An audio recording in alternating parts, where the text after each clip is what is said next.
Honorable James. Thank you, Chair. Hello? Yes, ma'am. What South Africans desperately want to know, and me, is who exactly is the Big Five cartel. And while I understand and respect that criminal investigations are ongoing, I want to ask a series of very important questions that will help the people of South Africa and this committee come closer to the understanding of the extent of the capture of the criminal justice system.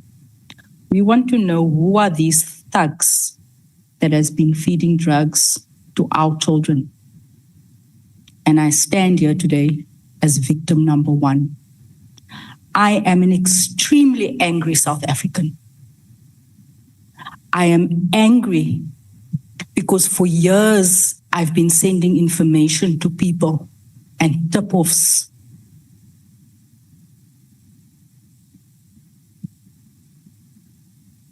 about drug dens in my community.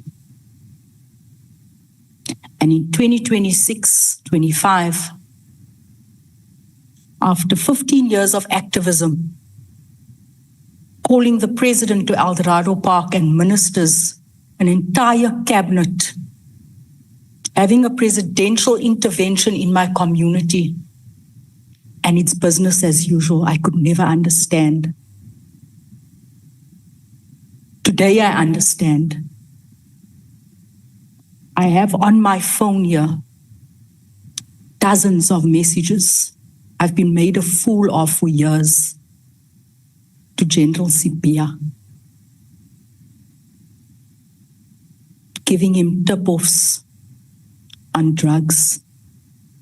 So yes, I am angry. You need to help me here today. I've done my own analysis. There are certain things that doesn't matter to me, and then there's this. When you spoke on the 6th of July and you said you touched a nerve, they feed our children drugs, and this is why you see most of our communities cannot go forward, because the entire community has been criminalized. They arrest everyone with 1 and 2 packets of tick, and they don't go after this rot that's here, because they are the rot.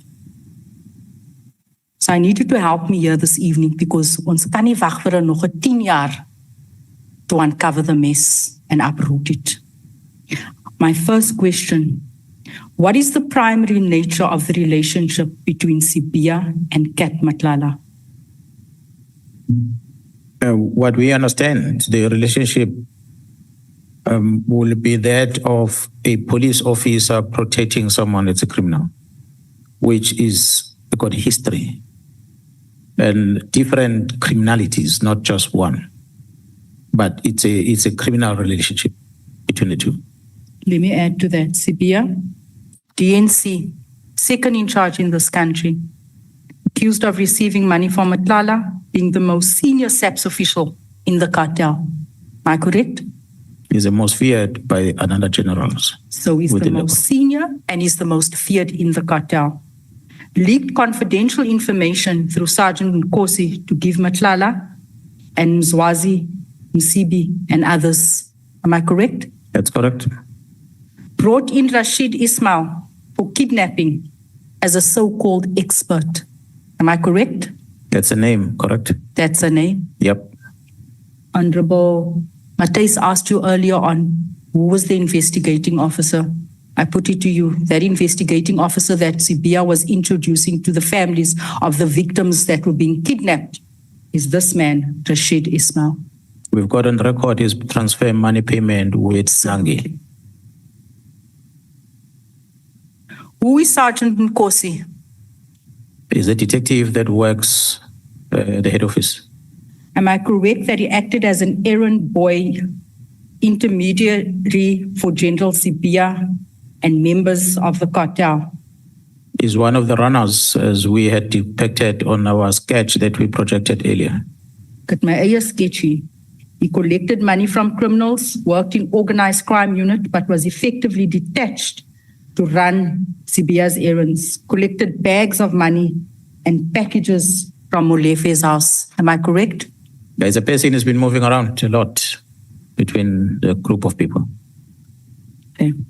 Did Sergeant Nkosi, on behalf of Sibiya, collect money from members of the cartel, such as Kat, Molefe, Msibi, and others?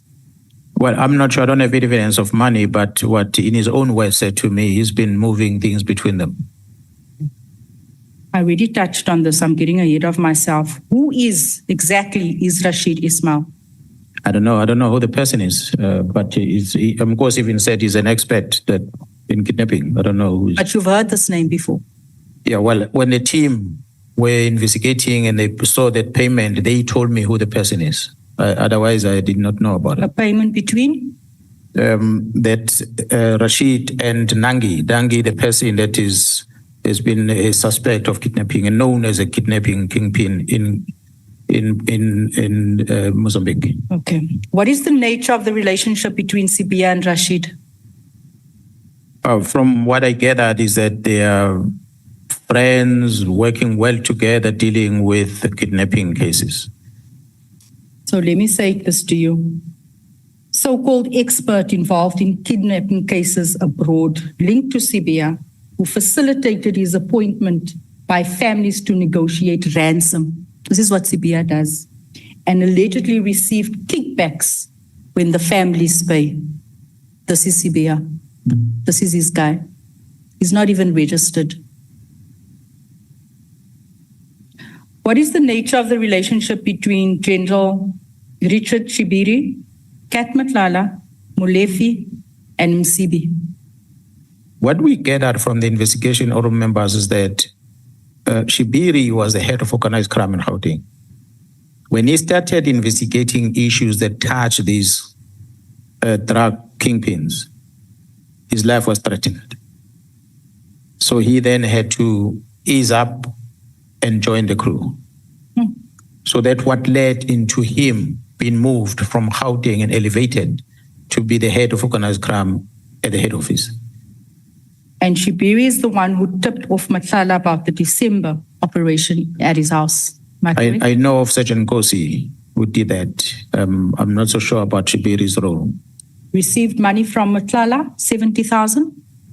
Yeah, well, according to the money that was moved to him in order to pretend as if he did not receive the money, as if it was a loan, he transferred it back, but he got it cash. And he is the head of SAP's organized crime. That's correct. He's the one appointed a panel that was chaired by General Sibiya. I need to breathe. What is the relationship between Feroz Khan and Sibiya? I'm not so sure, but as far as I could hear in the past was that it looks like the relationship was not that good, because at one stage Sibiya had recommended disciplinary steps against General Khan. But over time they found convergence around the minister, and then they started working together. Okay, now we've seen these pictures over the last couple of days. Witness testimony at Madlanga, including WhatsApp messages, suggests a special relationship between Khan and Matlala. Am I correct? That is correct. Matlala also allegedly claimed to have provided financial favors to Khan. That's correct. Including a claim that Khan demanded 2.5 million but was paid 500,000. That's correct. There are also allegations regarding Khan's use of a penthouse in Menlyn. I heard about that. Khan is said to be linked to Malema and has been pictured at the same house as the hitman linked to Witness D. This is what's on social media. That is correct. What do you have to say about that? Well, I know they're close. I know Mr. Malema through Khan myself.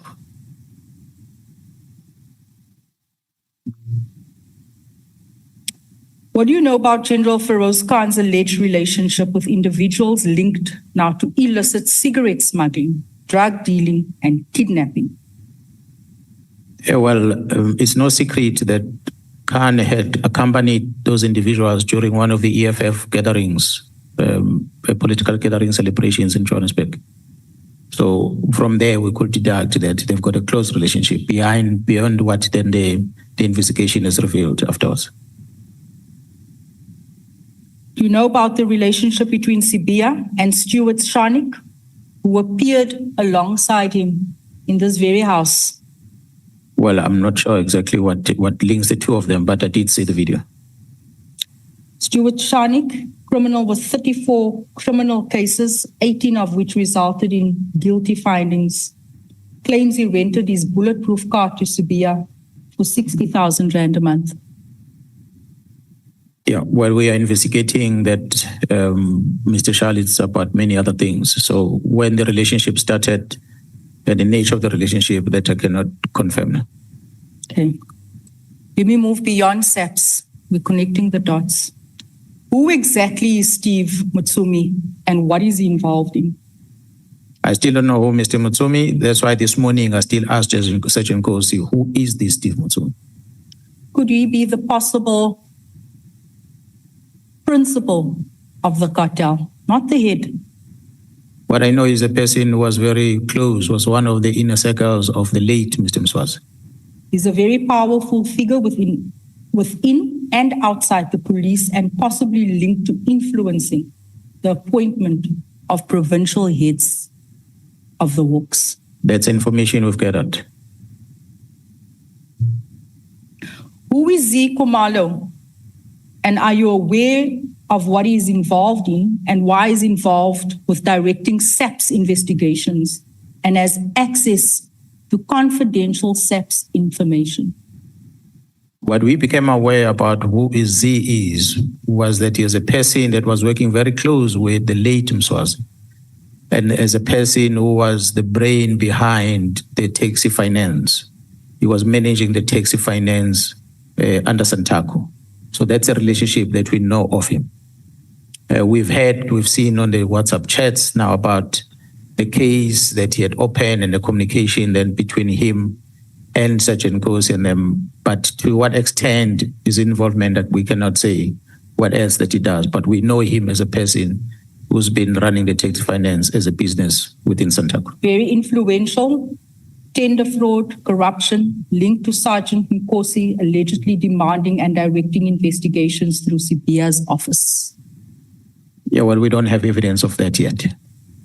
Was in contact with Suleiman Karim and others linked to the cartel, including Msibi, linked to those characters. What I'm aware of is that he connects with many people. There are many politicians that he communicates with. So whether he's part of the squad that has been investigated, we don't have that on record as yet. Who is Suleiman Karim?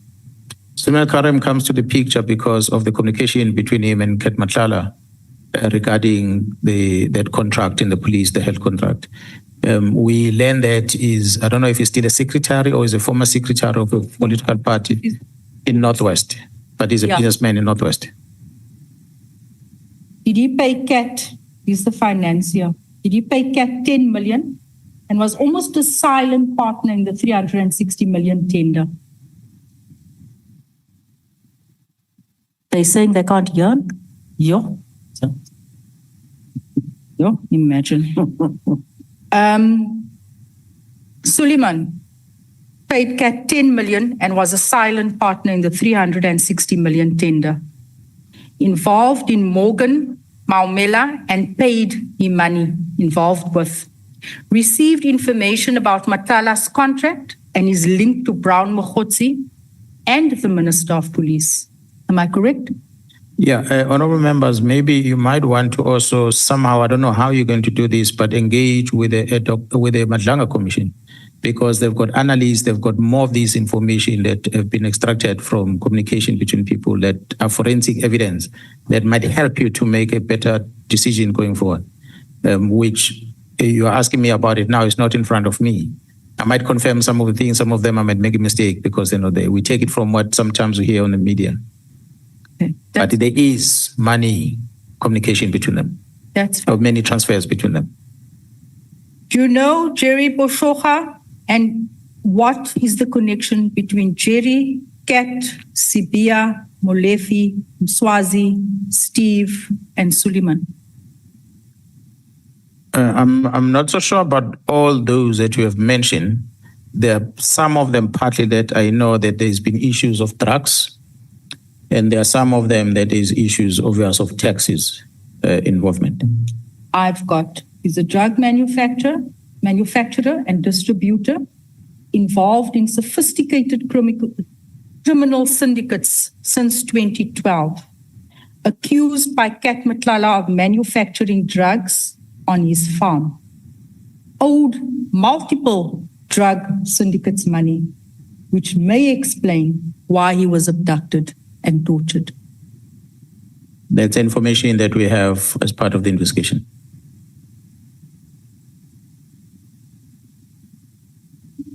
Morgan Maumela, what is his relationship with Kat, General Sibiya, Molefe, Suleiman? So again, Honorable Member, I cannot necessarily tell what is the nature of the relationship, but I know that the team have got some communication. The Gauteng team has got some communication between them. That seems to suggest that there's some business transactions happening. This Gauteng team that everyone has been looking all over besides in there. Morgan is a tender fraud and also involved in corruption, implicated as a key figure that's linked to General Sibiya. I'm not even sure why Sibiya is still getting paid. Implicated as a key figure in the 2 billion Tembisa hospital tender scandal. Correct? We heard about it, yes. Linked to 41 companies involved in major tender fraud. Named in SIU reports and has appeared in the Madlanga Commission, accused of running a tender network that influenced the awarding of government healthcare contracts to companies linked to him. Almal in Sibiya's basket. And then we have Ignatius Pello. What is the relationship with the same list of characters that I've been mentioning? Kat, Molefe, Swazi, Karim, and this guy. Do you know who he is? No, I'm not sure. Have you established why the deputy president of the Patriotic Alliance, Kenny Kunene, was at Katiso Molefe's house at the time of his arrest? No, I didn't get the details as to the reasons for him being there. I'm asking this because pictures have surfaced showing Kunene with individuals such as General Sibiya, Msibi. He was at the house of an alleged murderer and crime kingpin, Molefe. And this is why I'm asking. Yeah, people do have relationships that are informed or influenced by something. At times we'll know, sometimes we won't know. So I guess as the team is investigating, we're able to uncover the truth of the relationship. I'm just making sure the team has all the names with these question marks. No stone left unturned. So far, all what you are reading out are on the pie chart of the team.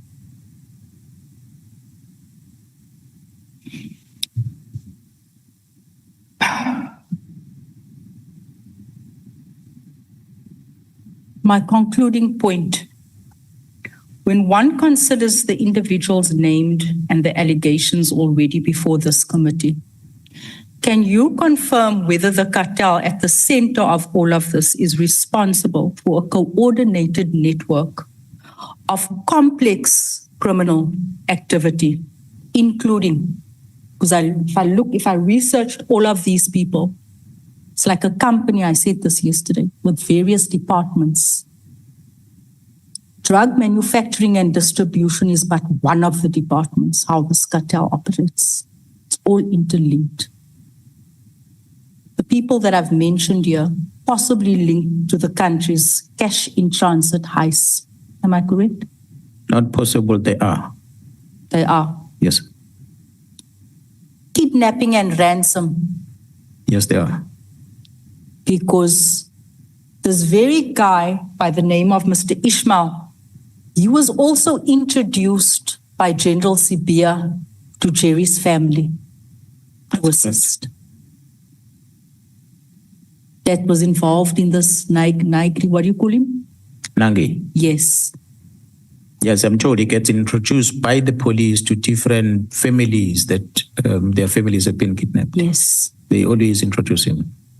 So he gets introduced as an expert, saying he can help you find and trace your family member.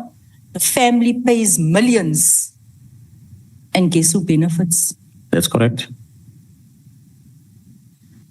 Drug manufacturing and distribution on the list. Yes, ma'am. Contract killings. Hitman for hire. That's correct.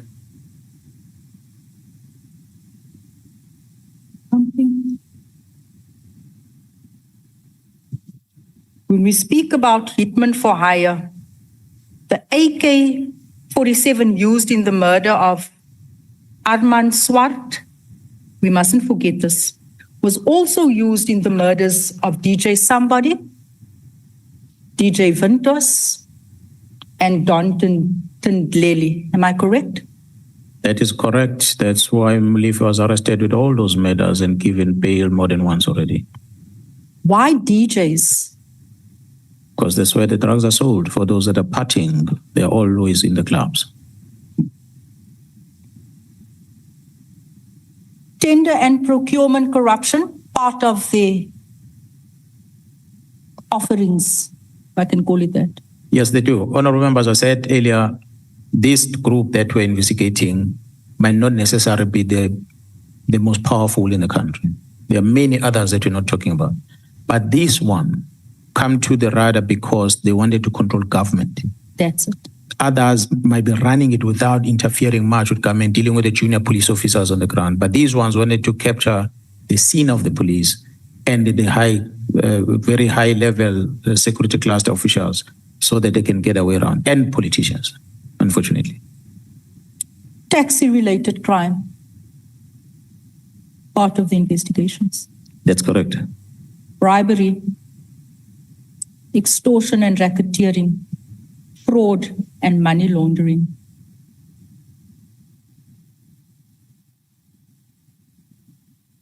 Had you not done what you did, I said this earlier on, I would still be sending tip-offs to many of these people that I've mentioned.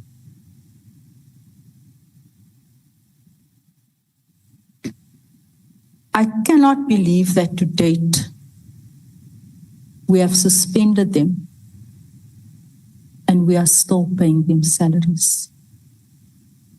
It's a shame. I thank you for your bravery. Thank you so much, ma'am. I thank you for vindicating the many communities that have said we have officials that's corrupt. We couldn't connect the dots. We were fighting, we were camping ourselves outside the homes of drug dealers, collecting our stuff that our children steal from us. We were hitting down the doors of lolly lounges, fetching our girls out of those lounges that was exchanging their bodies for drugs. We were picking up abandoned babies because of drugs in our communities. The new scourge destroying the youth of South Africa. I speak today without fear or favor.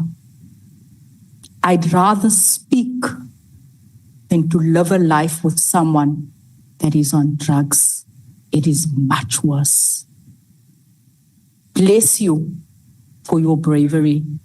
I haven't had motivational words for anyone who's appeared before this committee. Thank you. Thank you so much, ma'am.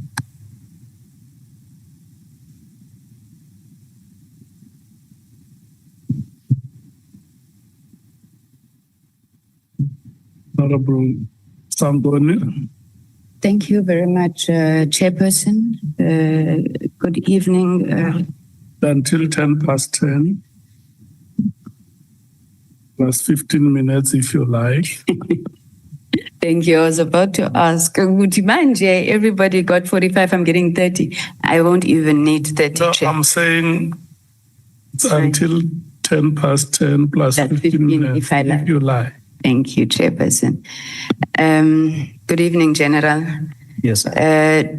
To be honest, General, really, all questions have been asked. You know, I've been sitting here next to Honorable Ngol, and I keep saying, "Hey, bo, there goes another question of mine."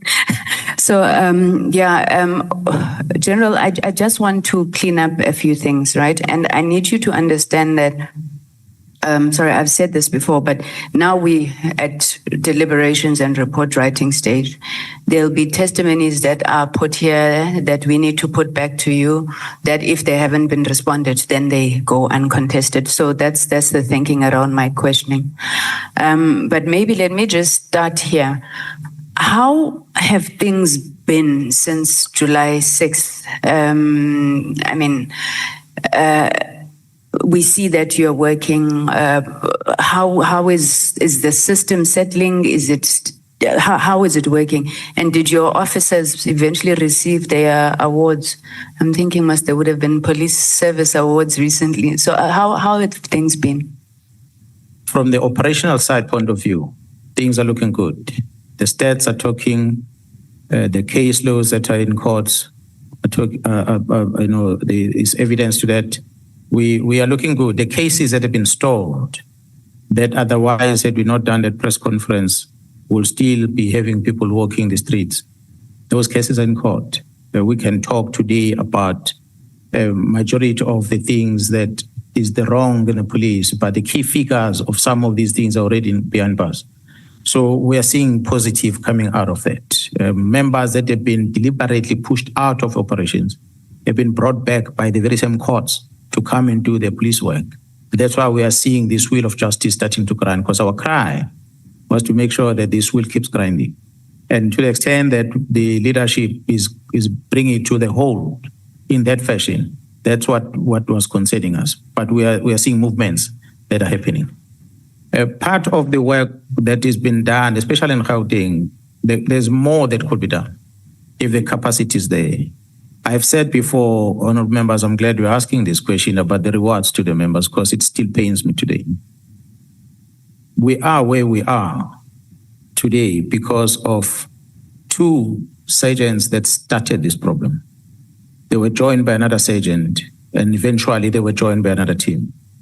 But those two that resisted those envelopes from Shibiri, those two that resisted being convinced in parties where Mulifes and them were, those two that went ahead and made sure that the Vereeniging case is investigated, are the ones that are our heroes. Sadly, they remain sergeants. So I'm told one was promoted now because Kumalo had to make a plan to try and promote him. But the other one is not. They remain sergeants to date.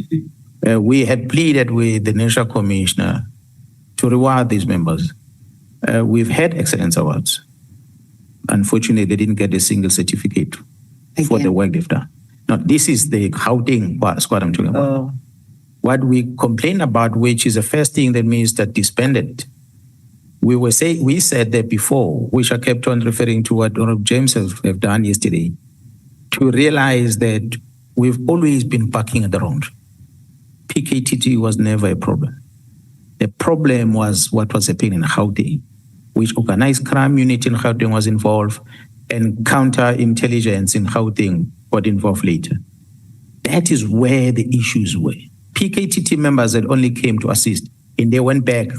They didn't even stay there. They came, did what they did, and they went back. They remain in KZN. But the ones that remain in Gauteng to do the job are the ones that this country and this government should really be rewarding. They remain sergeants. We've said before, I'm the general, yes, who might regard me as a person who brought this to the surface. But the people that really were feeling the heat are the ones that are carrying a case docket. Day and night being approached by different people. A sergeant doesn't earn much.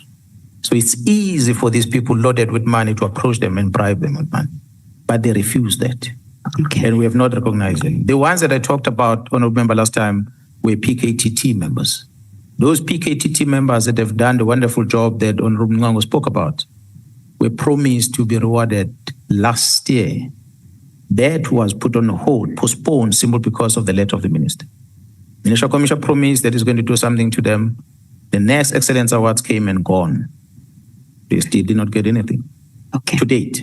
So none of those have been rewarded with anything. Okay. I think it's very unfortunate, and it's noted, General.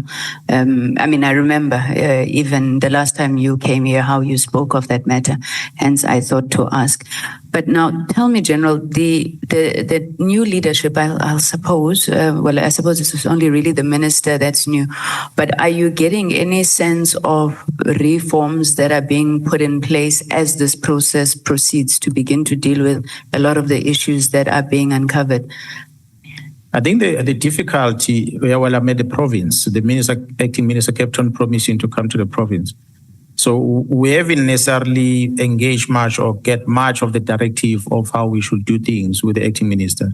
But I understand he's acting. So there's maybe a limitation what he can do. We, right at onset, I had warned him about the chief of staff in his office because he walked into the office as one individual. I think he brought only one advisor with him. But the staff he found there is the staff that to date are assisting Minister Mkhwanazi to phone people that are in witness protection. It's the same staff in that office. So how is the acting minister going to maneuver in that space? I don't know how he does it. But from where I'm sitting, the limited engagement looks promising, but there's nothing yet that is before me that I can put as a reference. But so far, the engagement is encouraging. That's why I even know now that actually IP have told the acting minister that that matter they were investigating, where did the complaint come from? Okay. General, okay, you said something very interesting here, which I hope I'm going to have time to come back to about minister phoning people in witness protection. But I want to know, General, Namhla's docket, is it back with the PKTT? How far is the case now? No, the docket was sent back to the Eastern Cape. So I do not know what's the status of the docket, but it was. But I thought the PKTT has not been disbanded and it was a PKTT document. Why is it gone back to the Eastern Cape? It was a directive that was given that the only the KZN, remaining KZN, Eastern Cape must go to Eastern Cape. That's a directive that was given. So I do not know the reason behind it. By who now, General? Okay, sorry, I'm getting confused. Let me explain why. Because the issue of station of origin and where the dockets go, it sounded like it had been completed.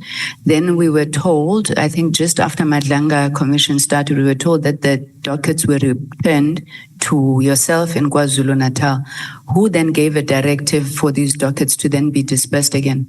With your permission, honorable members, I've got my colleagues here. I can ask General Mkhwanazi to get this before we finish this so we can give you the response. Are you happy with that decision? Because I got the sense that Namhla's family, Namhla's community, South Africans were looking to the PKTT to work on this matter and resolve it. Were you happy with the decision that the dockets are now dispersed once again? Look, I cannot say I was happy or not. I remain in KZN. So cases that are outside KZN, I cannot fight for them. Doesn't matter how I might look at it, because I might then be judging the colleague in the province that are not able to do the job. If it was still a KZN docket that was taken somewhere else, I was not going to be pleased. But in this instance, I can't necessarily comment much because the incident did not happen in KZN anyway. Okay, I'm sure the general who's awaiting to be on the witness stand will help us there. I did say, General, that I didn't have many questions for you, so I went to fundraise some questions, and there were people on social media who gave me a few questions. There was a guy called Malia Vusa Mulaudzi. Says that when you came before us, you said there's an MP that if you name, our country will burn. Now, I'm raising this within the context of you talking about members of parliament. You remember, Mos, at some point you even pointed at all of us. In your evidence, you only led evidence against Honorable Collar Barnett and Honorable Adams. Are there MPs that you still believe are enabling, to use your words, all of this rogueness within criminal intelligence? Yeah, well, those are the people that we've identified in terms of enabling. But in terms of benefiting from crime intelligence, that is the angle I was coming with when I said, if the intelligence were to name those that are benefiting financially from crime intelligence, is that what was going to cause a problem? After everything that we've been through, General, do you think it's still correct that things are being hidden in such a manner? I mean, we've had long debates here about how you can't classify criminality and all sorts of things. Now, if criminal intelligence is aware of such things, is it correct that, we're still keeping all of these things hidden? How are we ever going to get rid of the problem then? South Africa is not immune from the operations of intelligence all over the world. There's no country that is going to disclose everything, how they do it. But the parliamentarians must find a way through your colleagues in the Joint Standing Committee to get to know how safe are we, whether these, what you see as a systematic failure, are they been corrected? Because that committee oversees 3 intelligence communities in this country. Crime intelligence is but one. There's defense intelligence and there's state security.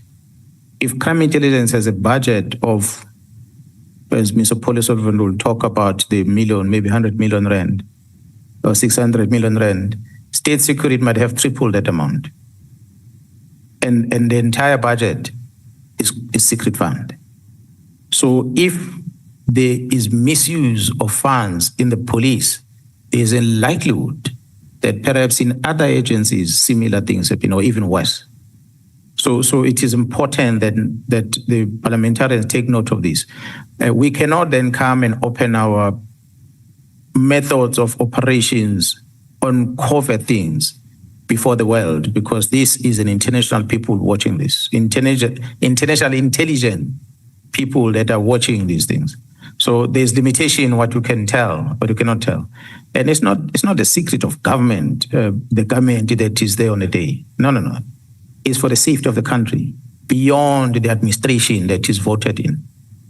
Every president coming in, the executive come in, must comply with the act of keeping such secrets and operations of government. Otherwise, when we are transparent, we're going to regret one day. So we can't always display everything we do. Okay, I think that's up for debate. General, there's a witness that testified here. I can't remember whether it was Mr. Mlotshwa or Mr. Adams who said the National Commissioner was at the gate of prison, and that was the trigger for the media briefing. Now, you today speak very authoritatively that had the National Commissioner been arrested, Sibiya would have been appointed National Commissioner. Now, I don't want to leave this open-ended. I need to understand, what do you base this on? Because the president appoints the National Commissioner. Now, what makes you so sure that Sibiya would have been appointed National Commissioner? And I hope that you were not insinuating that then the president would have acted in concert with these criminal syndicates. Can you just give us the basis for that statement that you made? The president, not necessarily about the current president, even presidents in the past, they will always listen to a person that they've appointed as a cabinet member responsible for the department on the recommendations of what is the course of action to be taken next. So when you have a national commissioner arrested, he's not dismissed. So it means there must be a fitness board that is going to follow thereafter. In the interim, what do you do? The president get influenced by someone. I don't, sitting here today, I do not believe that President Zuma knew a person called Lt Mkhwanazi. For him to take a decision that when he suspends... So who influenced him? To the extent when he suspends Cele, he then picks up Mkhwanazi, who's a major general, to come and act with no political credentials, nothing. Just a simple task force member. Someone, I believe, a senior police officer within that system of closer to the president, threw my name in there, maybe via the minister as well, but it was influenced by a police officer that landed to the desk of the president. And the president says, okay, I take this man. And he becomes acting national commissioner. When I'm not complying with the directives, then they go back and ask, but this person you brought to us, who is he? So they were frustrated after that. So that's why I moved out. So when it happened to me, it means it can happen to anyone. So I believe that the likelihood of an acting person being appointed without involving the Minister of Police is almost zero. The president will have been influenced, correctly so, with the recommendation coming to him, coming from the cabinet member responsible to say, let's put this one in the meantime to hold the fort. Okay. I don't Now- think it would have been wrong even for that decision to be taken. I'm sorry for interrupting you. I hear you, General, but I think we can put that down to supposition because Honorable Mates, for example, read to you the President's affidavit in relation to Minister's authority to disband PKTT. President disagreed with the Minister. So I would say that you were assuming it was a supposition, even maybe conjecture at this point. It's not a given. We are in this today because of the disbandment of the PKTT. If the president says he did not agree with it, I'm still waiting like anyone else to see action against the same minister. So what the information I have is the role that Sibiya was playing in this process of disbanding this team, his active role that he was playing and how he was engaging with the minister, the relationship. There's WhatsApp communication, how he influenced the ministers, deputy ministers, how to manage the National Commission. We spoke about it. The evidence is there. Well, I was not there, and I will invite you to get the Director General at the Civilian Secretariat, who was a secretary of the panel when they were looking for the head of DPCI, to come and tell you what happened in the panel and how the minister wanted Sibiya to be in that panel, only to discover that he does not meet the requirement. So with all that put in place and what we see happening, the Sibiya's attitude, I cannot help but to conclude that that information we receive was correct, that he will have been the next person walking into that office. Had that been done, we would have closed shop today. And I must, with the support of Mr. Adams and anyone else, it's true. I did make mention when I was here that the National Commission was a door prison.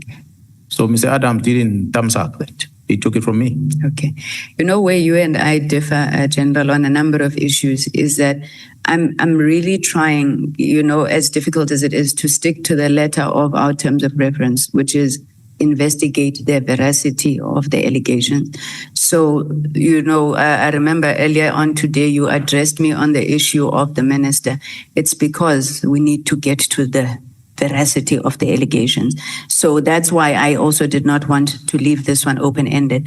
Honorable Vessels asked you for a comment, and I think you probably forgot to comment on Brown Mkhwanazi's allegation that you were a CIA agent. Could you just comment on this? Why would this gentleman say you and the king were working together, Silo Samabandla? I don't know what you were doing about coal and Israel and China. Do you have any comment on those allegations, General? Yeah, well, the honorable member made a comment. He didn't ask me to respond on it. He just passed a comment. These are some of the things that I wanted to speak about when I come here. But I then thought, Brown Mkhwanazi is just an information peddler. He hears things and he claims to be having knowledge about it. He gets involved in some of the things, but then exaggerate his involvement on some of things. I do hope that the USA as a country, independent country, and Israel take action against Brown Mkhwanazi for that, what she said. He withdrew it here, but I wish they take action against him because he was just thumb-sucking to create a story. That's him. And when he said at one stage he went to Kenya and did all those things, and he was part of of Thabo Bester's arrest, amongst others. It's a person that is closer to the people that are involved in doing things, but he makes it his own. That's why I made an example about Ket Madlanga have told him that he had came to see me in Devon. But because he did not remember where the meeting was, he came here, he said it was a house. He even put a house number. There's a house number on his statement, and that house number of his statement, it's a house which is a police house at Madlanga. Someone gave him the house number and said, this man stays in this house number. Put that on the statement. So you can see that he had the story, he acted as if he's the one who was part of it. So the CIA thing is a narrative that people will use, mainly politicians will say you are an agent of this because they want to suppress your opinions on things. I've been in many continents thanks to the South African Police Service. Different countries all over the world, I've traveled. I've trained with many units out there. But I cannot be classified as an agent of any. So I must be an agent of Jamaica. I've been into Jamaica. I must be an agent of Trinidad and Tobago. I must be an agent of Zimbabwe, an agent of Mozambique. So why is he not picking up everything that's on my passports? And he goes and he throws those ones because they're going to be a bit sensitive. Why he chose the king? I don't know. I think he just played on something that he wants to create so that it sounds as realistic as possible. I do hope and pray that the Americans and the Israelis, they are watching this. They hunt him down and they take action against him. Okay. General Sentimule, when she was speaking to us, I just need you to help us with this one. She said that she made the call for those dockets to be released on the 6th of December, whenever. In your knowledge, since there was a lot of moving of dockets, what should she have done? What due diligence should she have exercised on moving off dockets from where they were? A person that cannot be trusted, as Sentumule, as you have heard on the communication between Ms. Sibiya, I think she did what she should be doing as a person that cannot be trusted. If she was a person that could be trusted, she would have told Sibiya that I'm a divisional commissioner, I've got no business with dockets in KZN. If you want to say anything about the dockets, go to Mkhwanazi and talk to him. And then the dockets that were at the inspectorate with Captain Phillips, you know how? Same thing. Same thing. She's a divisional commissioner of detectives. She's phoned by IDEC and they tell her that they want dockets that are sitting in inspectorate. The question you should be asking first, how did they get to the inspectorate to start with?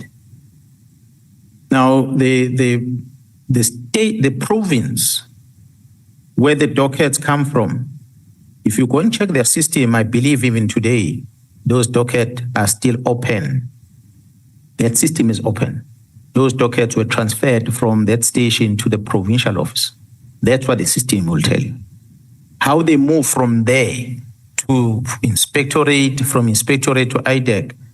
When the portfolio committee of police calls us to account and they want to know the status of those dockets, the system will tell you they are still at the provincial office in Gauteng, and yet Gauteng has never seen them.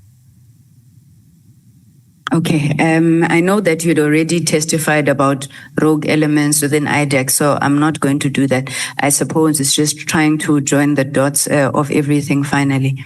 This gentleman, Mr. Steve Mutsume, I know you've been asked a few questions about him, but I'm more interested in what you know of him and what the SAPS officials know of him that you would have even said in your text message to General Sinona. You would have even said, you are risking your lives. Don't blame me if you are found out and you're risking your life. General, that's quite a loaded statement, especially coming from a police officer. So who is this man and what's his modus operandi that even you, General, say, don't blame me if something happens to you? What did you think would happen to them? Well, I was only relaying a message because I put those words there because they had pleaded with me not to expose our conversation to him. Their explanation about Steve Mutsume was that he's the one who has taken over from the Big Five. That's what they were telling me. And they say this man controls just about everything, from government officials to business, tenders, drugs, you name it. That's why they're that afraid that Sibiya collects money from him. That's why they gave me the address of where Mutsume lives. and where is the house where he meets up with Sibiya. So it is them that gave me all this information. So when they describe this person as a god of criminality in the country that they are afraid of, I was not going to go and expose that. But because they introduced that meeting, I warned Sinona.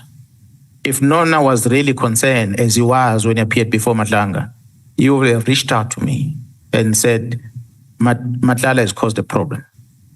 Please don't go ahead and release these names, because I gave it to him on WhatsApp. But he didn't.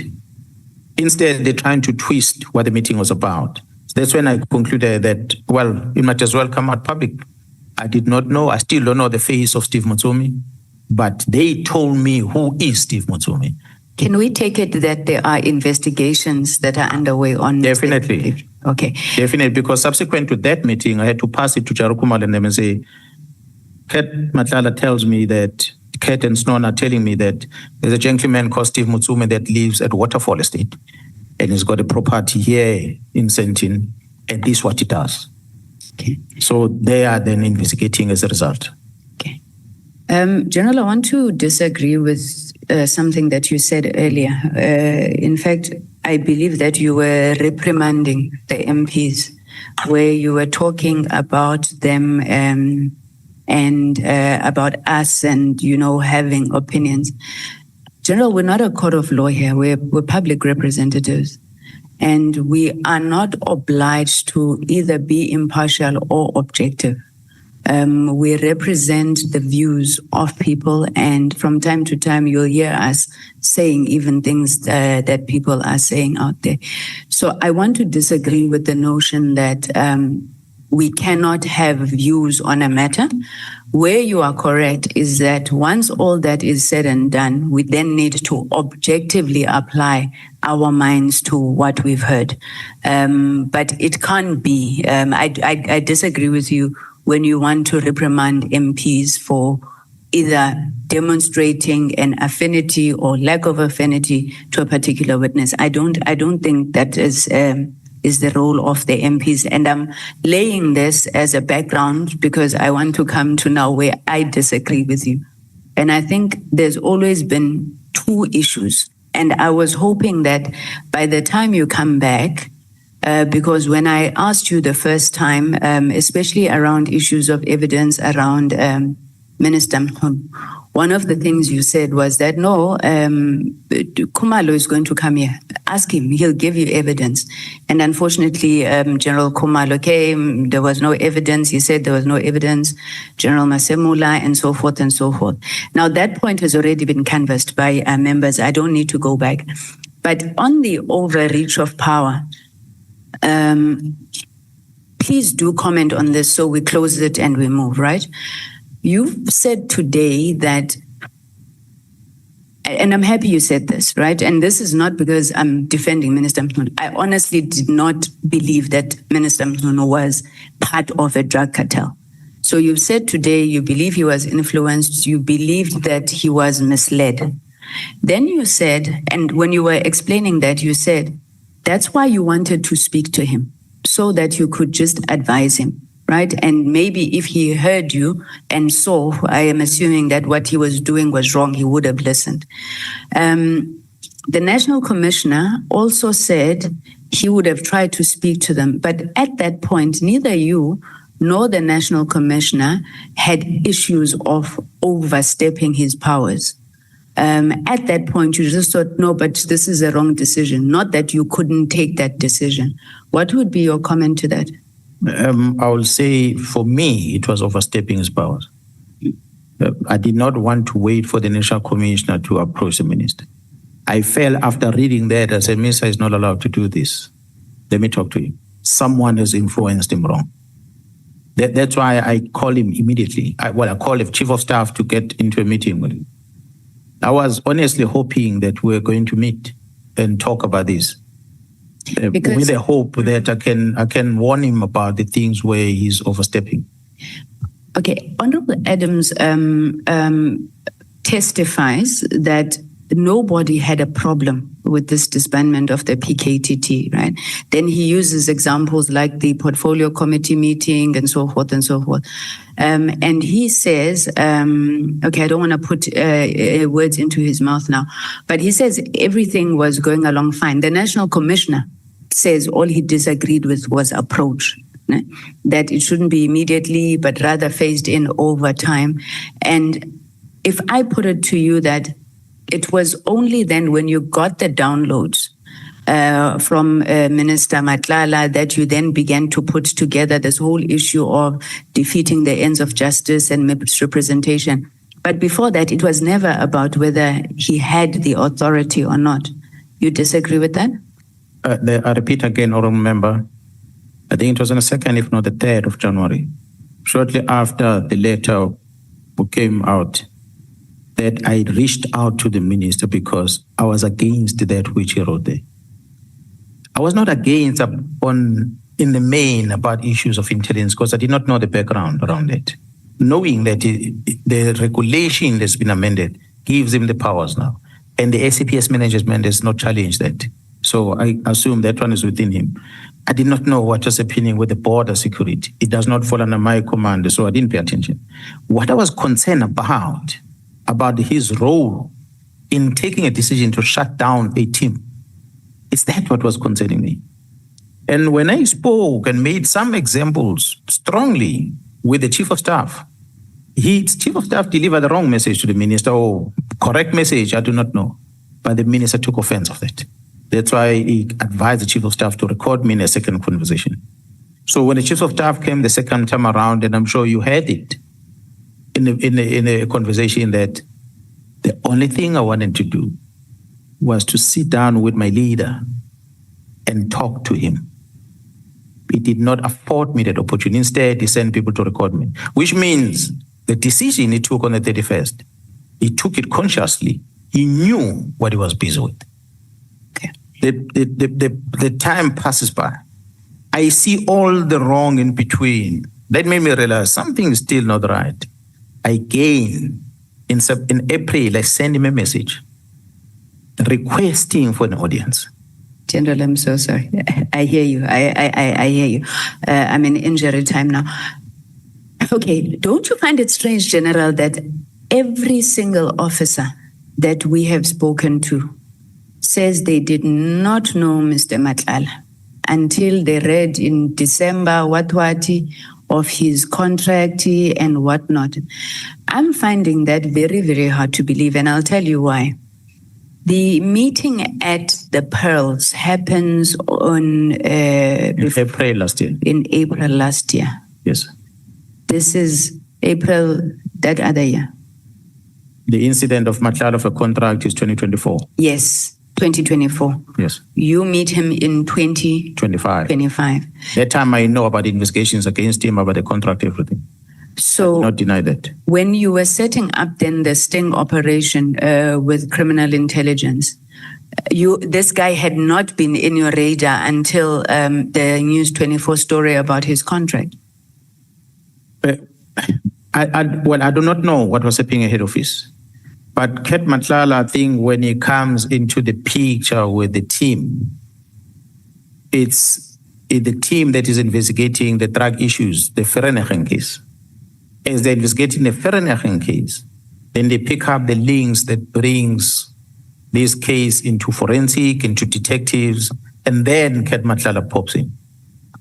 That's how they pick it up. That's why they raid in this. So that's long before Minister Mkhwanazi cancels the thing on the 20th of December, right?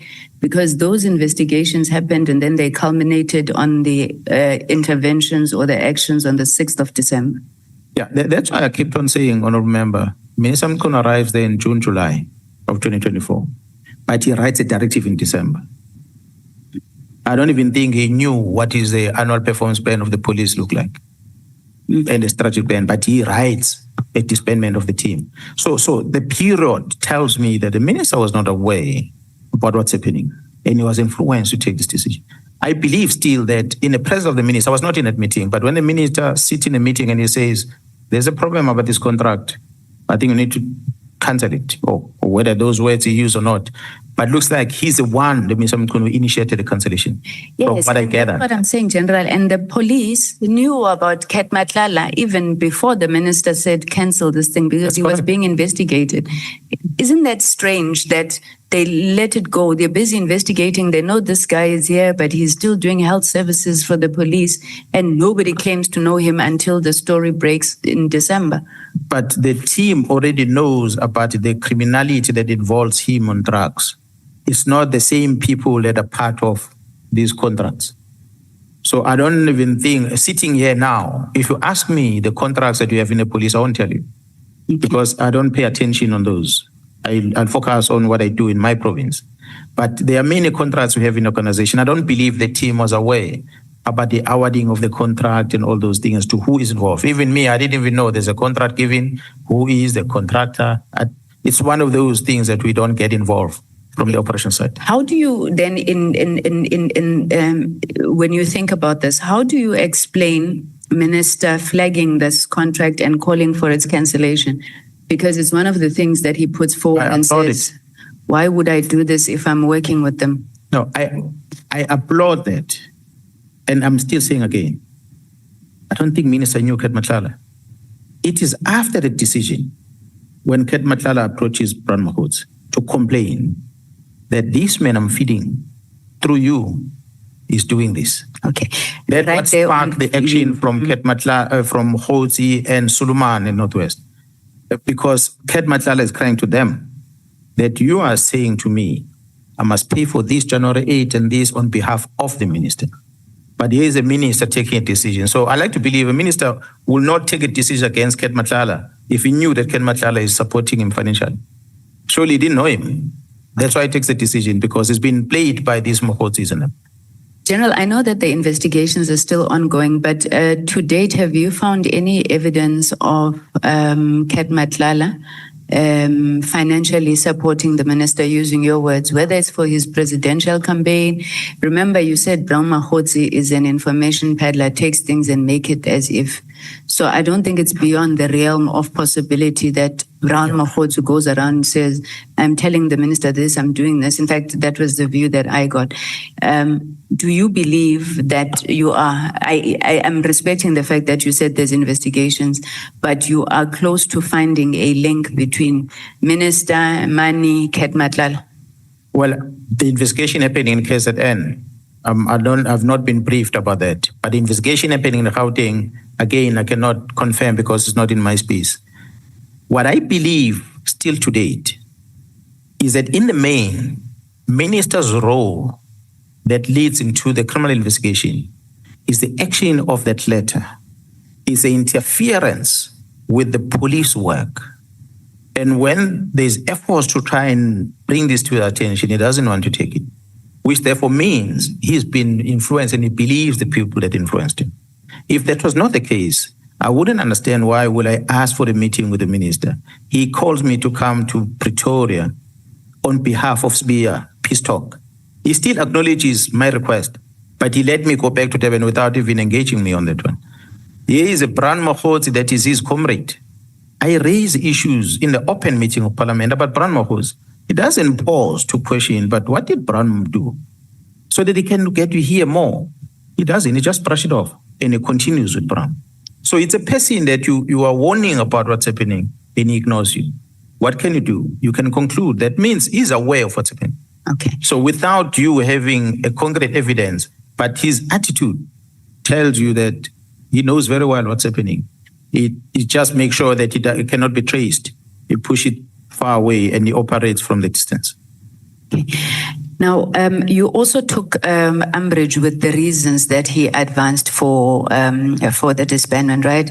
Cost effectiveness and cost, and then the effectiveness of the PKTT. I won't go into that, but he did put a reason that I also thought was probably plausible when he said the PKTT should be a national PKTT. Do you dispute that?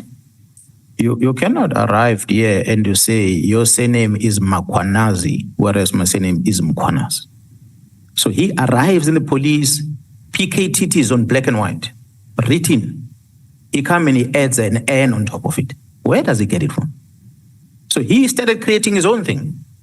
And honorable members, with respect, this team started in 2018. Everything written on this paper does not have an N.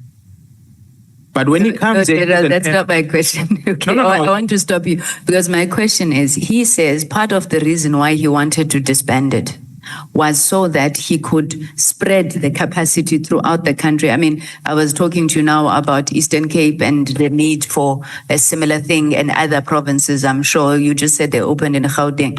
So one of the reasons he raises is that you needed a national PKTT. First, he says that was a national police task team operating in KwaZulu-Natal, but then he wanted to disband it so that they could spread the capacity of the PKTT across the country. You disagree with that I reason? disagree. That's why I'm starting with the N. Because in his mind, it's a national thing. I can do what I like. Wrong, Minister. This is in province, KZN. So it does not have an N. That's a start. Second to that, you sign a letter on the 31st of December after you figure out that you need to reorganize the service. You disband this, you close the post, freeing of the vacancies and stuff like that. There is no work study. There is no this and that here. When you are asked, you start running around and finding reasons. The reasons of money, the CFO comes here and say, no, Minister, money was not a problem. Find something else. He says it before you. She said it before you. And then the minister goes and phones someone somewhere in a witness protection and say, please give me a statement. And that person records it. And he presents it. Oh, this reason doesn't fly. What another reason? Another reason this and that. So the minister try and figure out to justify the action because he had no material to justify it. 3 minutes left. Yes. Sorry, I get your answers. I'm not interrupting you. Very quickly, you said that you once took one of the cars that was meant for the king and you put it on operations. I think that's a laudable thing. But also, I remember yesterday, Honorable Skosan raised a question around traditional leaders, kings in particular.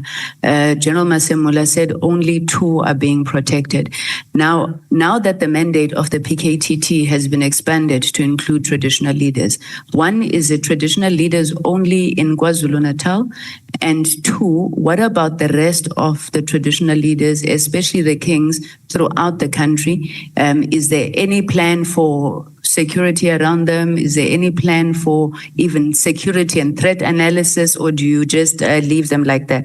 If I could get a shortened version of the answer so that I can pose my last one. I'm going to request honorable members that you look at the legislation and guide us as South African Police Service on what to do. There is no responsibility given by the law to the South African Police Service to protect the kings. The only kings we look after are the heads of states, the king of Eswatini, amongst others. Those are the ones we protect when they come to the country. The ones in the country, there's no legal authority we have. But General Masemula said there are 2 that you look. We have no legal authority. Listen to what I'm saying, honorable member. We are doing it. The Portfolio Committee of Police, the Auditor General of South Africa don't hold us into account. So we continue doing it. All right. So that's a reform that we need to look at. Lastly, General, please can you, because I know that I'll be stopped before I finish, I want to ask you to comment on the Zulu War issue. But then I had told you that I had fundraised some questions for you. So I'm going to throw this so that this person is not upset with me. The person is called Madlanga. And they say, I don't have a question for the general. Just tell him we love him and we shall always stand by him. What a man, what a giant. History will remember him. So I wanted to pass on that message to you, General. I won't pass on the ones of the many, many ladies who have sent me messages to you. Can you please comment on the Zulu War, General? I think, honorable member, there is.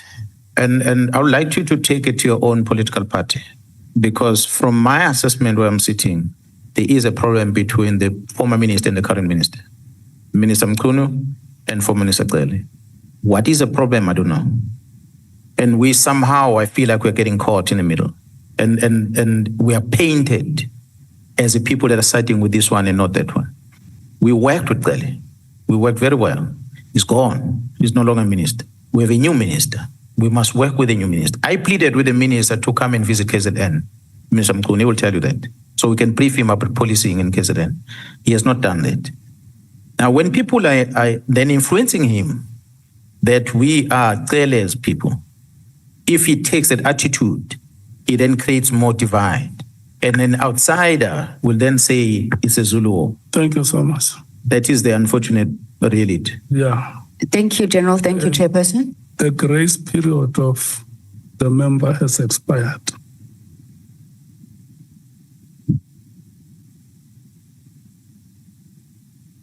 I want us to take a break, Chief Whip.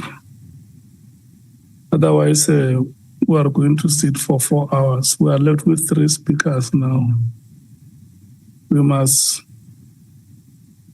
take a break and come after 15 minutes, which will be 20 to 11.